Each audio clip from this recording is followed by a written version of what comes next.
Seperti judulnya Malik, yang berarti pemimpin, film ini pun bercerita tentang seorang pemimpin komunitas Islam di pesisir kampung nelayan Ramadapalli, Kerala, India.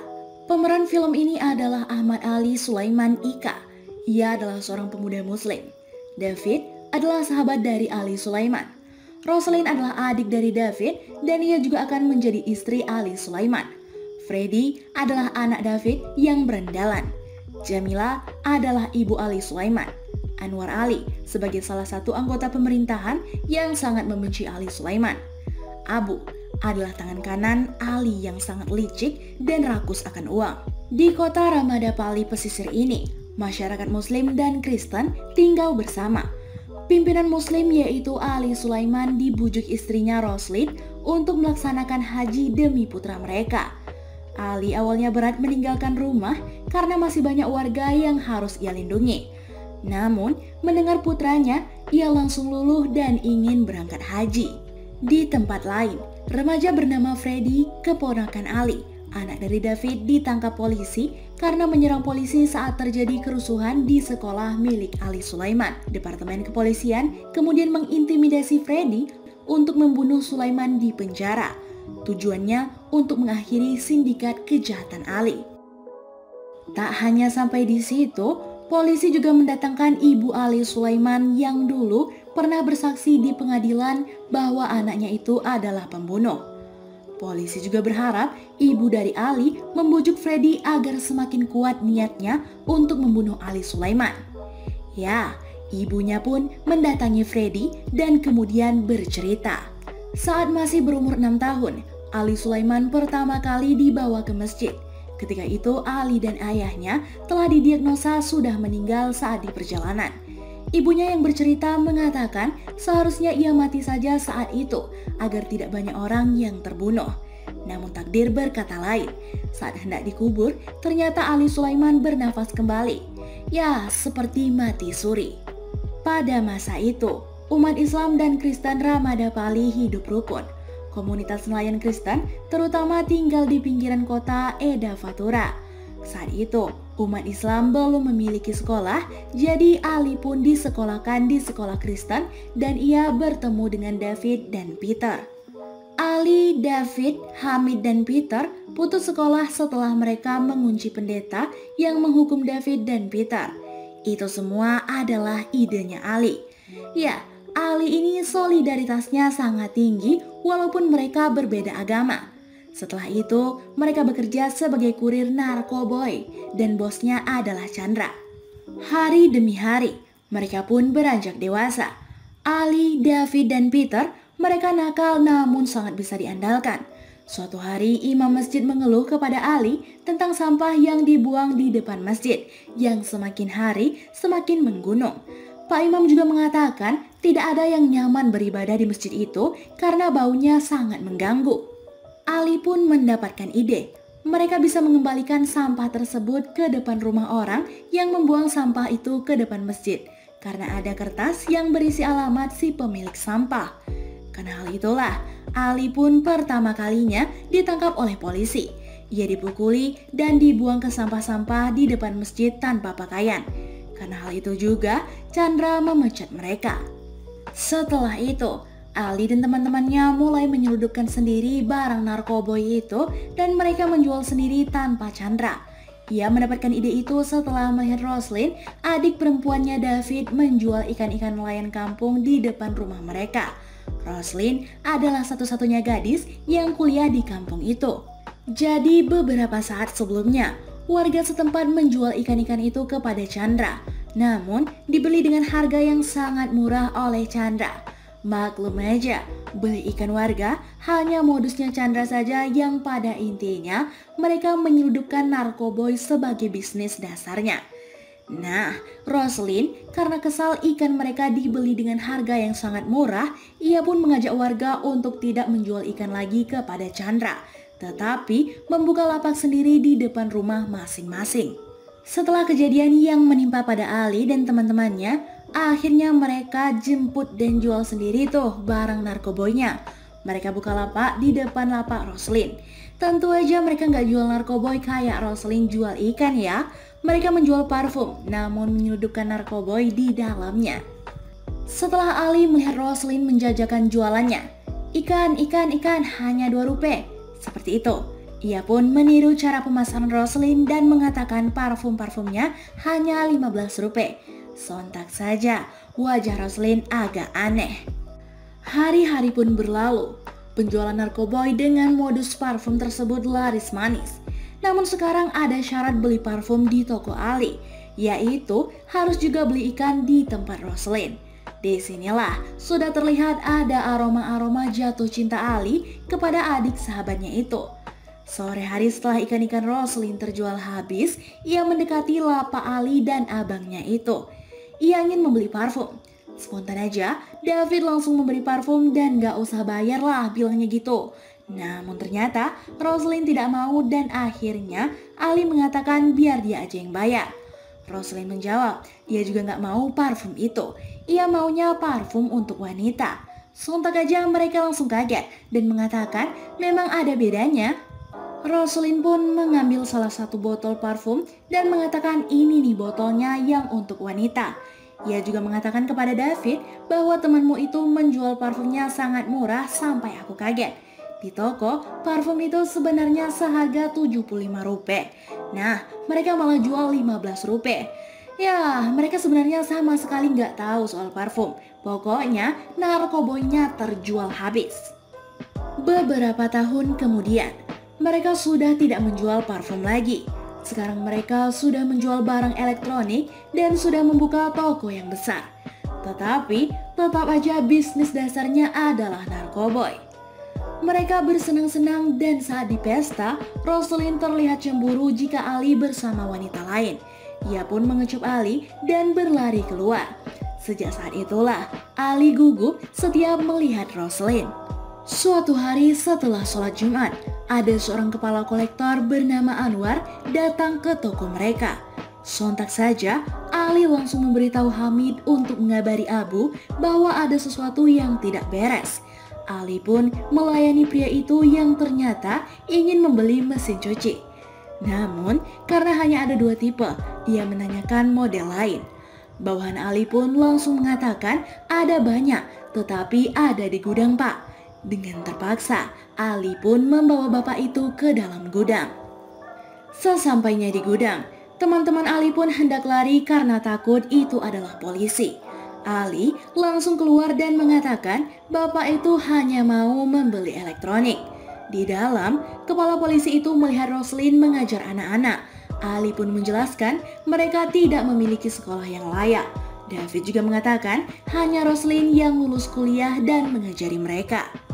Setelah itu Ali pun berkata, "Bapak sebenarnya tidak datang untuk membeli mesin cuci kan? Tetapi ingin memeriksa toko kami."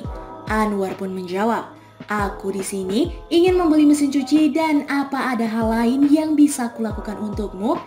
Ali pun membawa Anwar ke tempat sampah-sampah yang ada di depan masjid. Ia mengatakan, ini semua tanah masjid Pak. Kalau Bapak ingin melakukan sesuatu, bersihkan sampah limbah ini dari sini. Hanya itu impian masyarakat desa mereka. Hingga nanti mereka bisa membangun sebuah sekolah di tanah itu. Bapak itu pun berkata, "Kau cukup mengesankan. Aku datang ke sini karena ada laporan pasar sabu-sabu di wilayah ini." Dan mengatakan, mintalah pengurus masjid untuk menyiapkan rencana pembangunan sekolah dan aku akan membersihkan sampah-sampah ini. Sampah pun dibersihkan dan batu pertama untuk sekolah pun diletakkan. Musaka, pemimpin pengurus masjid, mengatakan Ali telah banyak berjuang untuk masjid mereka hingga sekolah itu akan diberi nama sesuai nama ayahnya Ali. Ibu Ali mengatakan hanya sekali itulah ia benar-benar bahagia telah melahirkan Ali. Suatu hari, David dan Peter menyuruh anak-anak yang membantu mereka di gudang untuk pulang. Peter juga mengatakan kepada adiknya untuk mengunci gudang. Belum jauh mereka pergi, tiba-tiba gudang terbakar dan menewaskan anak-anak itu. Ali dan teman-temannya mendapatkan info kalau itu dilakukan oleh anak buah Chandra. Ali pun membunuh Chandra dan membuang jasadnya ke laut. Karena hal itulah, Ali dijadikan tersangka dan ibunya sendiri berjanji akan melawannya di pengadilan. Setelah bercerita panjang lebar kepada Freddy, ibunya mengatakan Ali Sulaiman memang pantas mati, tapi harus dengan cara yang benar dengan menjalani hukumannya. Dan ibunya juga mengatakan, sekolah yang kau coba hancurkan itu dibangun oleh anakku. Tidak seorang pun dari Ramadapali yang bisa membunuhnya, karena mereka semua tinggal di tanah yang dikembangkan Ali. Ternyata polisi sudah menyadap percakapan mereka. Mendengar hal yang dikatakan ibu Ali tersebut, sontak saja mereka langsung mengeluarkan Ali. Freddy jadi semakin gelisah dan menelepon ayahnya, memberitahu bahwa polisi ingin ia membunuh paman Ali. Ayahnya dan ibunya bergegas datang. Mereka menceritakan kepada Freddy bahwa setelah kematian Chandra, mereka pindah ke Mini Choi. Ternyata Roslyn pun juga ikut bersama mereka. Di sana, Roslyn dan Ali menikah. Saat malam pertama, Roslyn ngedumel tuh sama Ali. Apakah Ali akan memaksanya memakai kerudung panas setiap hari? Ali pun tersenyum, mengatakan ia tidak akan memaksa Roslyn untuk masuk Islam. Tetapi ia meminta izin untuk merawat anak-anak mereka secara Islam. Dan Roslyn pun oke akan hal itu. Roslyn sudah hamil besar anak pertama mereka.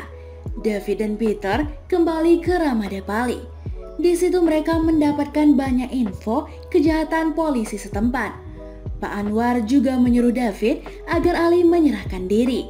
Mendengar hal itu, Ali mengatakan tidak seharusnya dua komunitas itu tersiksa karena dirinya. Ia pun kembali keesokan harinya untuk menyerahkan diri. Ali pun disidang. Ia sangat terkejut bahwa saksi yang melawannya adalah ibunya sendiri. Tetapi ia tidak pernah membenci ibunya. Namun ternyata polisi tidak bisa membuktikan Ali bersalah sehingga ia pun dibebaskan. Setelah bebas, ia pergi melihat bayi mereka karena Roslyn sudah melahirkan anak laki-laki yang diberi nama Amir. Di situ terjadilah perselisihan karena David tanpa memberitahu Ali ingin mendidik keponakannya tersebut sesuai keyakinan mereka. Hal itu membuat hubungan mereka rusak, ditambah Abu mengatakan David sudah berkhianat. David udah gak diikutkan lagi nih menjalani bisnis mereka. Bahkan ia mengadukan bisnis penyeludupan narkoba itu. Abu pun menjadi kaki tangan dari Ali. Tak terasa anaknya Ali sudah tumbuh dewasa dan ia mempunyai adik perempuan yang masih bayi kala itu. Natal berikutnya, kampung David terkena tsunami. Ali pun ikut membantu dan mengungsikan mereka di dekat masjid. Namun David bukannya berterima kasih, malah semakin benci kepada Ali. Abu, kaki tangan Ali, sangat munafik. Ia menjelek-jelekan Ali dan memprovokasi David. Ia mengatakan Ali akan mencuri dana bantuan bencana tersebut. Sementara masyarakat Kristen tertimpa musibah, masyarakat Muslim malah akan mengadakan URS. Karena itu, Abu akan mengirim polisi dan orang-orang David ke dekat masjid. Keesokan harinya, masyarakat Kristen demo di depan masjid dan menghalangi mobil jemaah Islam yang akan masuk. David pun berada di barisan paling depan. Namun, hal yang tak ia duga terjadi. Polisi malah menembaki semua jemaah Muslim. Dan ini memprovokasi kedua komunitas agar saling bermusuhan. Ini semua adalah ide gila dari Abu dan Anwar. Banyak korban berjatuhan karena kejadian itu. Dan pihak Ali ternyata juga memiliki senjata api. David pun dikejar-kejar oleh pihak Ali. Bahkan kakinya ditembak saat melarikan diri. Setelah menceritakan itu semua kepada Freddy, ayah dan ibunya itu langsung meminta ia untuk membalaskan dendam karena mereka hidup susah karena hal itu. Di dalam penjara, Ali pun sudah mengetahui bahwa ia ditusuk dari belakang oleh Abu. Freddy pun kemudian dimasukkan ke dalam sel tahanan Ali. Ali Sulaiman sangat taat. Ia menunaikan sholat 5 waktu.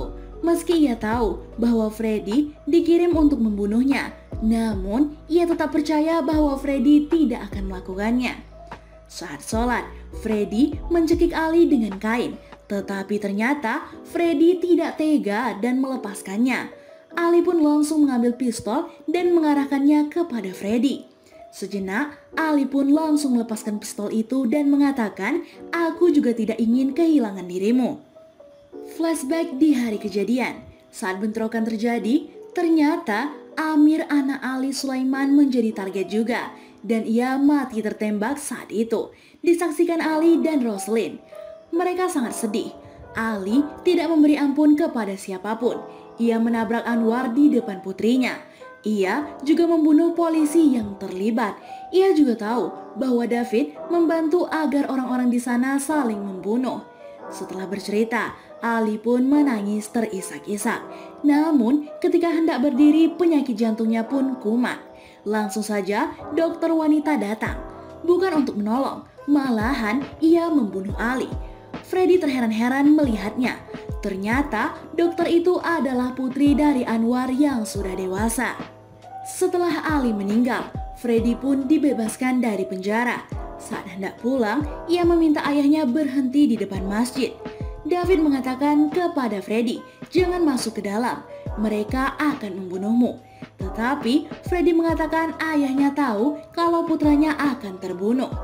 Freddy pun masuk ke dalam masjid dan melempari batu kepada Abu yang tengah berkhutbah, dan ia pun dihajar massa. Dan film pun berakhir. Dari film ini, kita belajar dari Ali yang berhati besar. Ia layak menjadi pemimpin terlepas dari segala bisnis ilegal dan tindakan jahatnya. Nah, walaupun ada perbedaan, seharusnya kita bisa saling tolong-menolong dan hidup rukun bersama. Jangan sesekali menjadi Abu yang sangat licik dan penuh tipu daya. Terima kasih sudah menyaksikan video ini. Kalau kalian suka, silakan like dan subscribe untuk membantu kami untuk terus berkarya. Terima kasih.